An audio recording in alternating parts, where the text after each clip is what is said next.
എന്നാലേ ഇനി മുതൽ അങ്ങനെ വേണ്ട.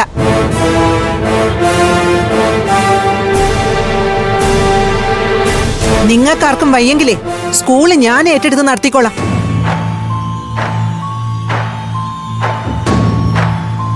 എന്റെ ഭർത്താവിന്റെ അച്ഛനായിട്ട് രാജവംശത്തിൽ നിന്ന് പതിച്ചു കൊടുത്തതാ ആ സരസ്വതി ക്ഷേത്രം.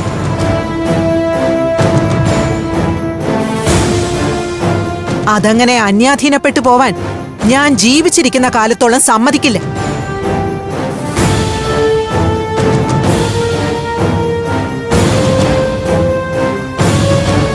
തന്റെ അമ്മായിയമ്മയ്ക്ക് ഇതിന്റെ വല്ല കാര്യമുണ്ടോ? അവരെന്തിനാ ആവശ്യമില്ലാത്ത കാര്യങ്ങളിൽ തലയിടുന്നത്? 250 കുട്ടികൾക്ക് ഉച്ചക്കഞ്ഞി വെച്ചു കൊടുക്കാൻ വേണ്ടിയിട്ട് അങ്ങനെ ഒരു സ്കൂള് നടത്തേണ്ട ഒരാവശ്യമില്ല.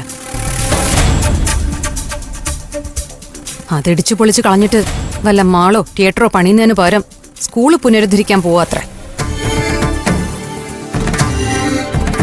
ശ്രീകലാം ഇത് അനുവദിച്ചു കൊടുക്കുന്നതുകൊണ്ടാ അവർക്ക് ഇത്രയും തന്റെ ഇടം.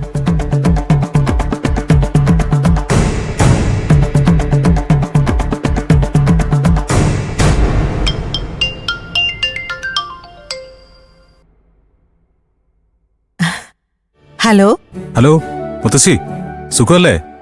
ആർക്കു സുഖമാണോന്നാ എന്റെ കൊച്ചുമോൻ അറിയേണ്ടത്. അതെന്താ മുത്തശ്ശി അങ്ങനെ ചോദിച്ചേ? മുത്തശ്ശിക്ക് സുഖമാണോന്ന് ഞാൻ ചോദിച്ചേ. ഞാൻ കരുതി മറ്റാരുടെയെങ്കിലും സുഖവിവരം അന്വേഷിച്ചാ വിളിക്കുന്നതെന്ന്. അങ്ങനെ ചോദിച്ചാ മുത്തശ്ശി പറഞ്ഞ ശരിയാ. ദേവൂട്ടിയുടെ കാര്യം അറിയാൻ കൂടിയാ ഞാൻ വിളിച്ചത്.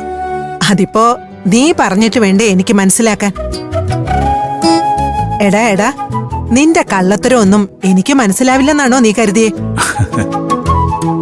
നീ ബാംഗ്ലൂർക്ക് പോകുന്നതിന് മുമ്പ് ഈ പുതിയ ഫോൺ എന്നെ ഏൽപ്പിച്ചപ്പോഴേ എനിക്ക് സംശയം തോന്നി. പതിവില്ലാതൊരു വീഡിയോ കോള് വരുമ്പോഴേ എനിക്കറിയാം നീ അവളെ കാണാനാ വിളിക്കുന്നതെന്ന്. എന്റെ പൊന്നു മുത്തശ്ശിയല്ലേ, ഒന്ന് ദേവൂട്ടിയുടെ ഫോൺ കൊടുക്ക് പ്ലീസ്.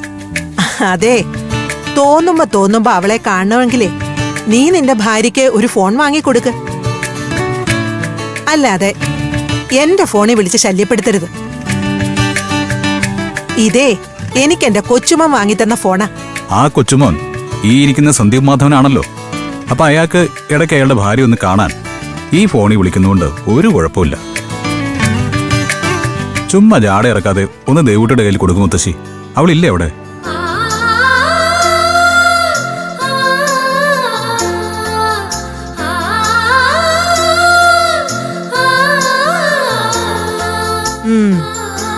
നിന്റെ വിളിയും പ്രതീക്ഷിച്ച് അവളിവിടെ നിപ്പുണ്ട്.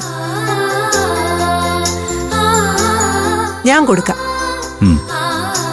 അതെ, ഒരുപാട് പുന്നാരവും കിന്നാരവും ഒന്നും വേണ്ട കേട്ടോ. എനിക്ക് സ്കൂളിൽ സമയത്തിന് ചെല്ലണം. Okay, agreed.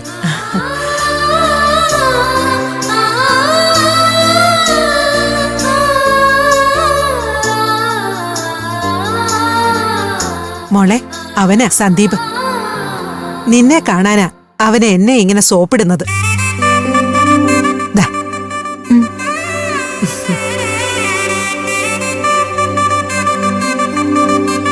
അതെ, ഇന്നലെ രാത്രി ഒരു സംഭവം ഉണ്ടായി. താൻ ഇന്നലെ രാത്രി എന്റെ അടുത്തുണ്ടായിരുന്നു.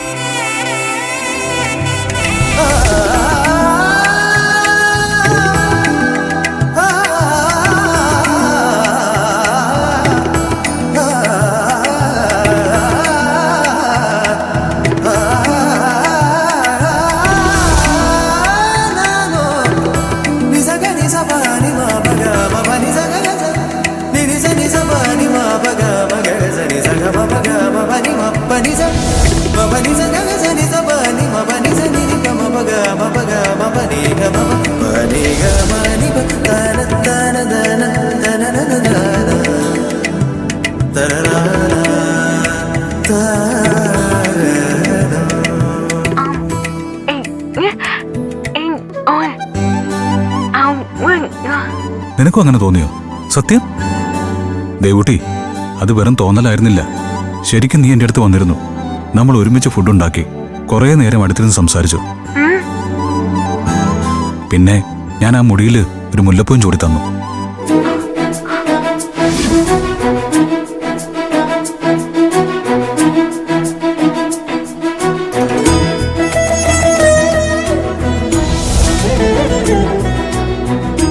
എന്താ ദേവുട്ടി? എന്തിനാ നീ കരയുന്നത്?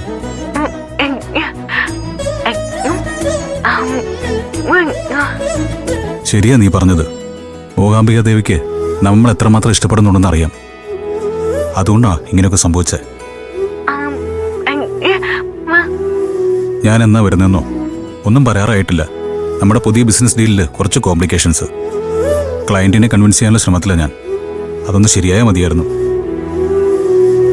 എങ്കിൽ കോൺട്രാക്റ്റും സൈൻ ചെയ്ത് അടുത്ത നിമിഷം ഞാൻ നിന്റെ അടുത്തെത്തിയാനേ.